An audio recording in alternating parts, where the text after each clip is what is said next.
रामकृष्ण हरी मंडळी, मी आपला डी.एन. साबळे. आपण काही दिवसापूर्वी गिरिराज स्पर्श नावाच्या एका बिल्डिंगचा 3 BHKचा व्हिडिओ केला होता.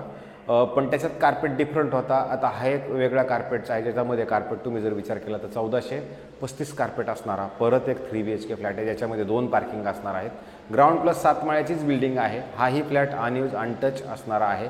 पण ज्यांना मोठा कार्पेटचं घर हवं आहे, ठाणा स्टेशनपासून जवळ आहे, तीनत नाक्यापासून जवळ असायला हवं, अशाच लोकांसाठी जर विचार केला तर हा एक परत 1435 कार्पेट असणारा 3 BHKचा फ्लॅट मी प्रयत्न करतोय दाखवायचा, जो फ्लॅट यूज न केलेला असणार आहे. फ्लॅटमध्ये जर तुम्ही विचार केला तर इंटिरियर डेकोरेशनचं जर काम करायचं म्हटलं तरच तेच काम आहे. अदरवाईज तुमच्या लिफ्ट म्हणा किंवा फ्लॅट म्हणा, हा विथ OCCC कंप्लीट जी कोणत्या बँकेकडनं लोन जरी घ्यायचा आपण प्रयत्न केला तर अशा पद्धतीचा हा फ्लॅट असणार आहे.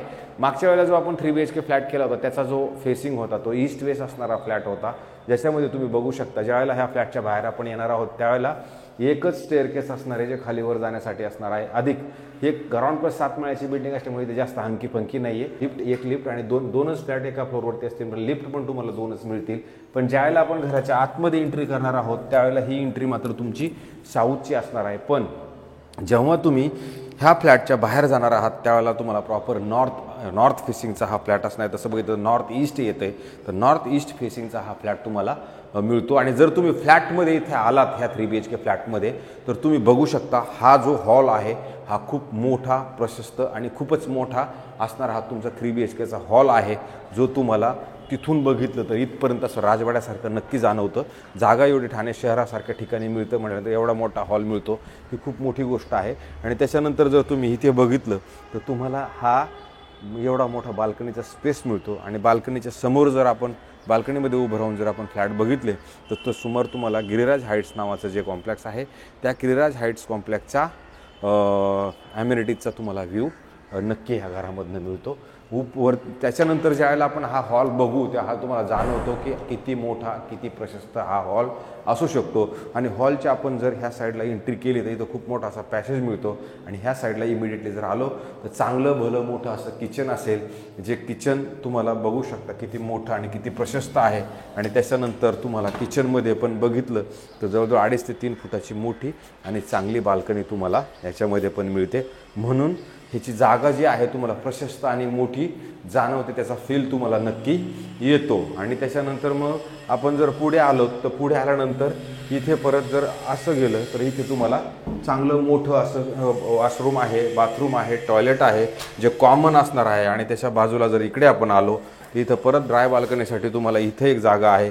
अधिक ह्या साईडला जरी आला तरी इथं पण एक छोटीसं हे जे जागा आहे ह्याचा व्यवस्थित वापर करून डेव्हलपरने बाथरूमची साईज जर बघितली तर तुम्हाला खूप मोठी आणि प्रशस्त नक्की जाणवते. कारण की ते जागा जे वापर करून घेतलं तो वापर त्या पद्धतीचा झालेला आहे. आणि नंतर ह्या साईडला एक आपलं बेडरूम येतं.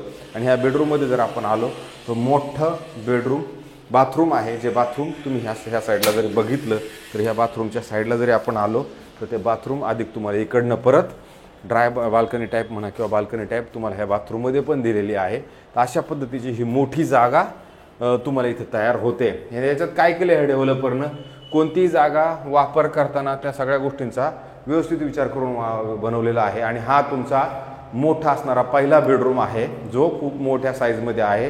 प्रशस्त तुम्हाला जागा याच्या आतमध्ये मिळते. आणि परत ह्या साईडला जरी आपण आलो तर तुम्हाला एवढी मोठी प्रशस्त अशी बाल्कनी मिळते. भविष्यात तुम्ही हे थोडंसं पुढं जरी घेतलं तर मला असं वाटते जमेल, कारण की जागा अजून इथे ह्या पद्धतीने अवेलेबल इकडल्या ह्या साईडला आहे. तर अशा पद्धतीचं हे आपण पहिलं बेडरूम बघितलं. पहिल्या बेडरूमच्या नंतर आता आपण चाललो आहे बाकीचे 2 बेडरूम आपले बघणं बाकी आहे. त्याच्यानंतर जर आपण ह्या साईडला आलो तर ह्या साईडला तुम्ही येऊ शकता. इथे परत खूप मोठं असं बेडरूम आहे, जे ह्या साईडला जर आपण आलो तर हे तुम्हाला याचं बाथरूम, वॉशरूम, टॉयलेट बघायला मिळतं, जे चांगल्या पद्धतीनं अजून गिझर फिटिंग वगैरे बाकी आहे. पण आपण ज्यावेळेला ह्या घराचा ताबा घेऊ त्यावेळेला आपल्याला ह्या सगळ्या फिटिंगचा ताबा घेतल्यानंतर हे सगळं फिटिंग लावून मिळेल. इथं तुम्हाला परत स्टोरेजसाठी जागा मिळू शकते. आणि परत असा मोठा बेडरूम, ह्या असा बेडरूमची साईज तुम्हाला ह्या घरामध्ये मिळते. आणि तुमच्या ह्या बेडरूममध्ये जर विचार केला तर प्रशस्त आणि खूप मोठी अशी एक एकदम जबरदस्त असणारी बाल्कनी तुम्हाला तुमच्या घरामध्ये मिळते, जिथे तुम्ही ह्या साईडला बसून मस्तपैकी आरामशीर चांगलं सिटिंग तयार होऊ शकतं. आणि ह्या साईडचा जो व्ह्यू बघितला बाल्कनीमधनं तर तुम्हाला बिल्डिंगच दिसेल, पण व्ह्यू वाईज जर बघितलं तर तुम्हाला कोणीही बघणार नाही अशा पद्धतीनं. मात्र ही समोर आहे, ही पार्किंगची बिल्डिंग आहे, त्याच्यामुळे तुमच्या बाल्कनीचा वापर तुम्हाला प्रॉपरली कुठे कसं बसलं तरी चालण्यासारखं आहे.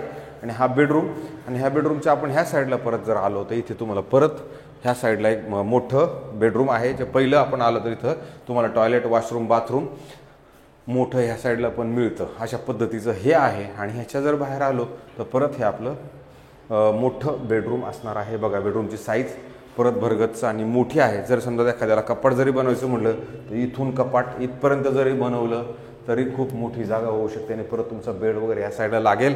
आणि ह्या साईडला आपण आलो तर परत ह्या बेडरूमला तुम्हाला इथे प्रशस्त आणि मोठी अशी बाल्कनी पण ह्या साईडला प्रॉपर आहे. आणि समोरून जर बघितलं तुम्हाला ह्या पद्धतीचा व्ह्यू मिळतो. अशा पद्धतीचा हा खरं तर 3 BHK फ्लॅट आहे, पण प्रशस्त आणि मोठा आणि चांगल्या पद्धतीनं बनवलेला आहे. अनयूज अनटच फ्लॅट असेल. याच्यात पण 2 पार्किंग आपल्याला मिळतील.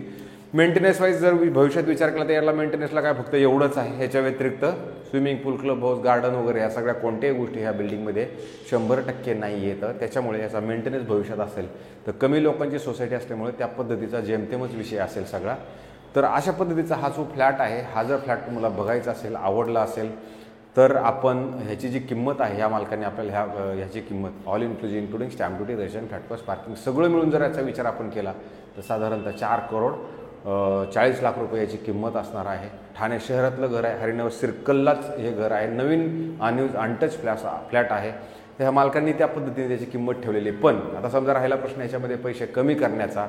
जर आपलं पेमेंट कसं आहे, पेमेंट शेड्यूल कसं आहे, आपलं लोन सगळ्या गोष्टींचा विचार करून हे जे मालक आहेत आपल्याला भेटल्यानंतर त्याच्यात काय कमी करायचं, कशी कमी करायचं ते ठरवतील. आणि त्याच्यानंतर मग आपल्याला हे पुढचं फ्लॅट त्या पद्धतीनं मिळू शकतो. जर अशा पद्धतीचे हे तुम्हाला घरं आवडले असतील आणि जर तुम्हाला हे घर घ्यायचं असेल तर तुम्ही मला फोन करा. मी हा फ्लॅट दाखवतो. आवडल्यानंतरच चर्चा करायची. त्याच्यामुळं पहिलं बघा तर खरं, आणि त्याच्यानंतर मग जर समजा वाटते की पुढे चर्चा करायची तर पुढचा विषय येईल. अदरवाईज चर्चा नाही केली तरी चालण्यासारखं आहे. तर माझे व्हिडिओ आपल्याला कसे वाटत आहेत, लोकांच्या हातपाय जोडून आपण फ्लॅट काढतोय जेणेकरून मला असं वाटतं ठाण्यात ज्या ज्या गोष्टी आहेत त्या तुमच्यापर्यंत इझिली पोहोचाव्यात. याच्या पाठीमागचा फक्त हाच उद्देश आहे. बाकी असं काही गरजेचं नाही की तुम्ही फोन केलाच पाहिजे, तुम्ही हे घर बघितलंच पाहिजे, तुम्ही घर बघायला आलाच पाहिजेत. ह्याच्यासाठी मी तुम्हाला कधीही कोणाला म्हटलेलं नाही आहे. जर आवडलं तर बघायचं असेल तर या, माझा फोर्स नक्कीच कोणाला नाही आहे. तर मंडळी तुर्तास थांबतो. माझ्या कामाला यश द्या, मला सबस्क्राईब करा आणि जास्तीत जास्त तुम्ही घरं बघत राहा घरी बसून. हीच मी तुम्हाला सगळ्यांना हात जोडून नम्र विनंती करतो. तुर्तास थांबतो. रामकृष्ण हरी.